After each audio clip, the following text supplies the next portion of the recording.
Manipurda thokiba ichau aduka singthaningai oiba thabak kaya pangthok phibagi-damak thodang-sing adubu sakhangba oina Assam Rifles ke 36 suba battalion da World Congress on Disaster Management Disaster Risk Reduction Award pirakle.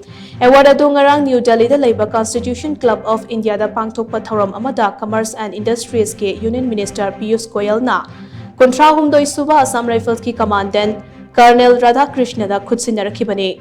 Ningsing bayabadi mamang chahi ki May, June amade July da Manipura thengnakiba ichau aduta miyoi kaya ki punsi lomkhibani. Ichau aduta 36 suba Assam Rifles na flood kalam nifutaret mobilize tawduna pung amagi manungda first responder oina rescue operation launch tawkhibani.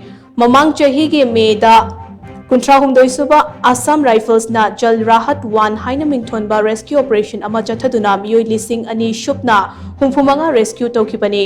Masigi mathakta ichauna awaba taraba singda mobile medical clinic sing hangdoktuna mateng supangkhi.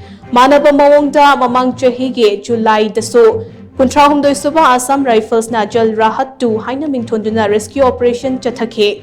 Maduda miyoi lising amaga chahum marifu rescue tawba ngamkhi amade rescue tawraklaba miyam adugi leifam chafam so thawrang tawkhibani. Nakalamaromdana battalion asina ichau aduna maram oiraga thokpangamdana Raj Medicity Hospital ke ICU da leiramba anaba kunmathoi su mai pakna kanba ngamkibani. Masigi mathakta foot 16 rom luba ising na maram oiraga tholokpangamdana leiramba masagi chahi 36 suraba paralysis tawba miyoi amaso Nagamampal dagi kanba ngamkibani. Pumnamag asibu sakhangbu oina World Congress on Disaster Management Disaster Risk Reduction Award ase 36 suba Assam Rifles da khutsinarakhibani hairi.